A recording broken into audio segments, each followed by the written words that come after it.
Hello साथियों, आप सभी को मेरा प्यार भरा नमस्कार। कैसे हैं आप? उम्मीद करते हैं अच्छे होंगे। आप लोग का पढ़ाई लिखाई खूब बढ़िया से चल रहा होगा। अगर अभी बिहार बोर्ड मैट्रिक परीक्षा 2026 में एग्जाम दीजिएगा तो यह क्लास आपके लिए महत्वपूर्ण होने वाला है, क्योंकि हम लोग पढ़ने वाले हैं गणित का मोस्ट विविध ऑब्जेक्टिव प्रश्न। ठीक है, यह प्रश्न आपको 18 फरवरी को बिहार बोर्ड में 100% देखने को मिलेगा। ठीक है, और 100% यह एग्जाम में लड़ेगा, तो आप लोग क्लास को लास्ट तक जरूर देखिएगा।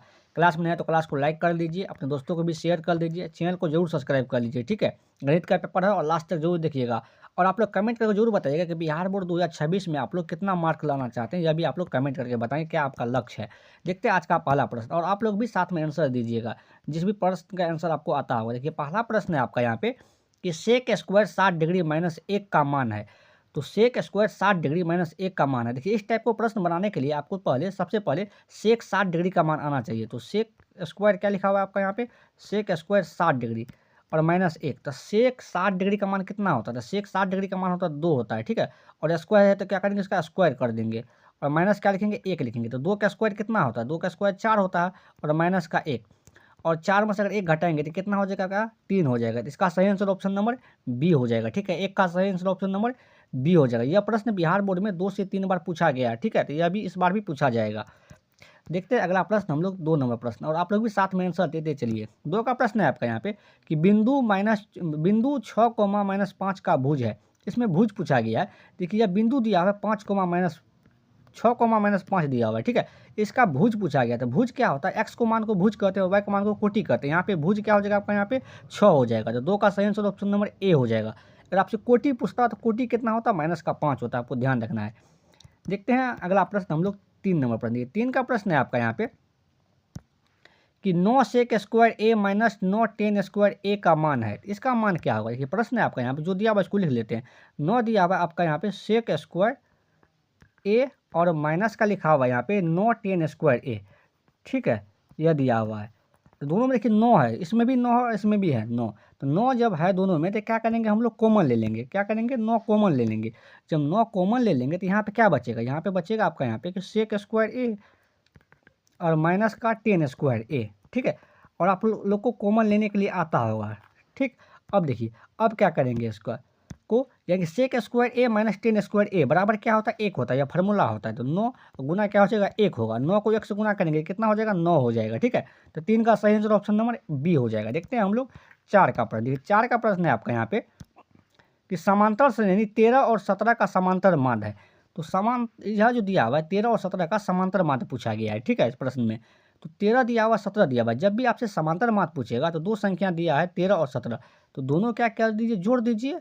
ठीक है, 13 और 17 को जोड़ दीजिए, और कितना संख्या, 2 संख्या, तो 2 से भाग दीजिए। ठीक है, 13 और 17 कितना हो जाएगा आपका यहाँ पे 30 हो जाएगा, और 30 में 2 से भाग दीजिए। 30 को अगर काटिएगा 2 से कितना बार में कटेगा, 15 बार में। इसका सही आंसर कितना हो जाएगा आपका यहाँ पे, ऑप्शन नंबर बी हो जाएगा। 4 का सही आंसर ऑप्शन नंबर बी होगा।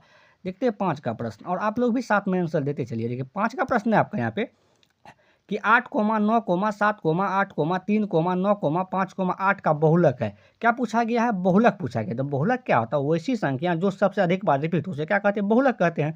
देखिए ऑप्शन जो आपको जो ऑप्शन दिया हुआ है, 4 ऑप्शन दिया हुआ है, इसी में से एक आंसर होगा। ठीक है, तो ऑप्शन नंबर ए में देखिए आपको 3 दिया हुआ है, तो आपको खोजना है कि 3 कितना बार है इसमें। देखिए 3 मात्र एक बार है, इसके सामने में 1 लिख दीजिए। ठीक है, ऑप्शन नंबर बी में 7 दिया हुआ है, तो 7 देखिए ऑप्शन में कितना, सवाल में कितना बार दिया है, 1 बार दिया हुआ है, इसके सामने में 1 लिख दीजिए। 8 देखिए कितना बार दिया हुआ है, तो 8 दिया हुआ है 1 बार 2 बार 3 बार, इसके सामने में 3 लिख दीजिए। और 5 देखिए कितना बार दिया हुआ है, 5 1 बार दिया हुआ है, इसके सामने में 1 लिखिए।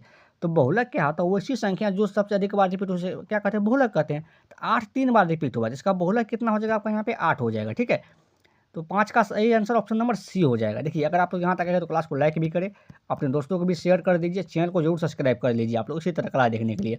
और आप लोग कमेंट करके जरूर बताइए आपका क्लास कैसा लगा आपको, यह भी बताइए। देखिए यहाँ पे प्रश्न है आपका यहाँ पे कि सेक 60 डिग्री, सेक 60 डिग्री का मान है। तो सेक 60 डिग्री का मान क्या होगा बताएं आप लोग। सेक 60 का अभी बताए थे 2 मान होगा, क्या होगा आपका यहाँ पे 2 हो जाएगा। ठीक है, तो 6 का सही आंसर ऑप्शन नंबर बी हो जाएगा। पहला सवाल में यही सवाल था।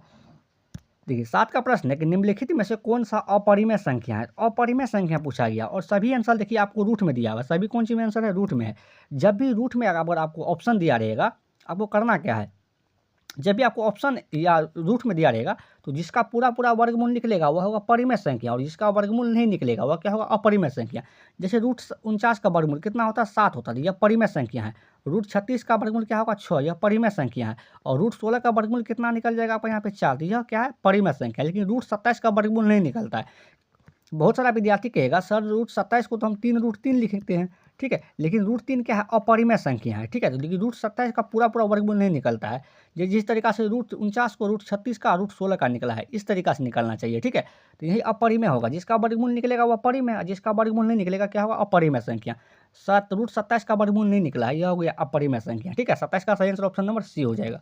देखते हैं अगला प्रश्न हम लोग 8 नंबर पर। 8 का प्रश्न है आपका यहाँ पे कि यदि x square plus 5x plus 8 के शून्यक अल्फा और बीटा हो तो अल्फा प्लस बीटा का मान होगा। तो अल्फा प्लस बीटा बराबर क्या होता है फॉर्मूला, तो अल्फा प्लस बीटा बराबर फॉर्मूला होता है माइनस बी बटा ए, शून्यकों का योगफल जो ही होता है, ठीक है।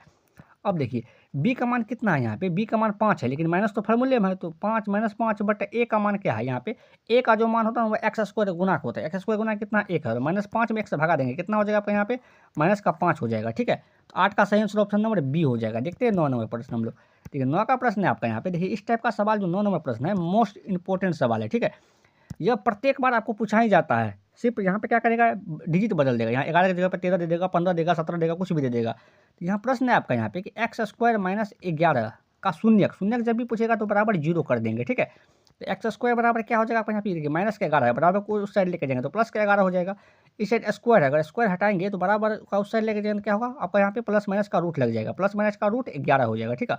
प्लस माइनस रूट 11 का मतलब क्या होगा, एक्स का 2 मान होगा, एक तो प्लस में रूट 11 हो जाएगा, ठीक है, और एक माइनस का रूट 11 हो जाएगा, एक प्लस का रूट 11 और एक माइनस का रूट 11, एक प्लस का रूट 11 और एक माइनस का रूट 11, ठीक है। 19 का सही आंसर ऑप्शन नंबर सी हो जाएगा। देखते हैं अगला, सॉरी 9 का ऑप्शन नंबर सी हो जाएगा, 19 नहीं था। देखते हैं 10 का प्रश्न। देखिए 10 का प्रश्न है आपका यहाँ पे, एपी का मतलब अल्थमेटिक प्रोग्रेशन, यानी कि समांतर श्रेणी जिसको बोलते हैं, ठीक है। 4, 10, 6, 22, 8 का सारबंतर है। तो सारबंतर क्या होता है, द्वितीय पद माइनस प्रथम पद, ठीक है। सारबंतर होता है द्वितीय पद माइनस प्रथम पद। द्वितीय यहाँ पे कितना पद है 10 और प्रथम पद कितना है 4, तो 10 में से 4 घटाएंगे कितना हो जाएगा आपका यहाँ पे 6 हो जाएगा, ठीक है। सारबंतर कितना होगा आपका यहाँ पे 6, 10 का सही आंसर ऑप्शन नंबर बी हो जाएगा। देखते हैं 11 का प्रश्न। 11 का प्रश्न है आपका यहाँ पे कि समांतर, देखिए समांतर थोड़ा टाइपिंग मिस्टेक है, समांतर श्रेणी 3, 7, 11 डॉट डॉट का 14वां पद है, तो 14वां पद क्या होगा, ठीक है।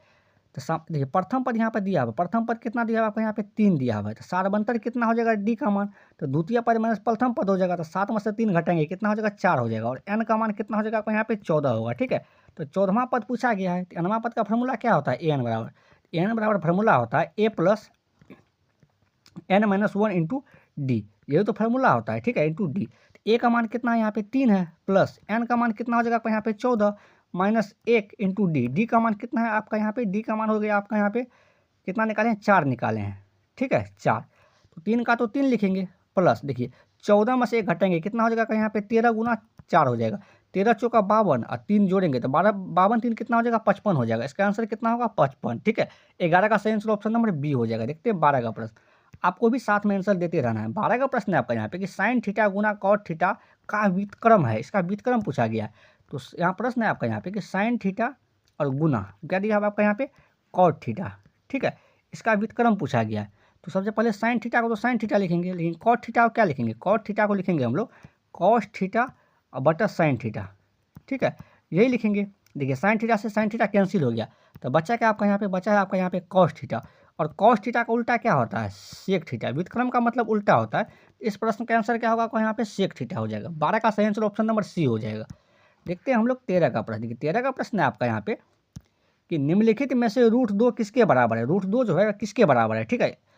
इसका मान जो ऑप्शन दिया हुआ है इसमें से किसका मान रूट 2 के बराबर है, इसे भी आप हम बोल सकते हैं। देखिए टेन 60 डिग्री का मान कितना होता है रूट 3, तो यह आंसर नहीं होगा क्योंकि रूट 2 पूछा गया।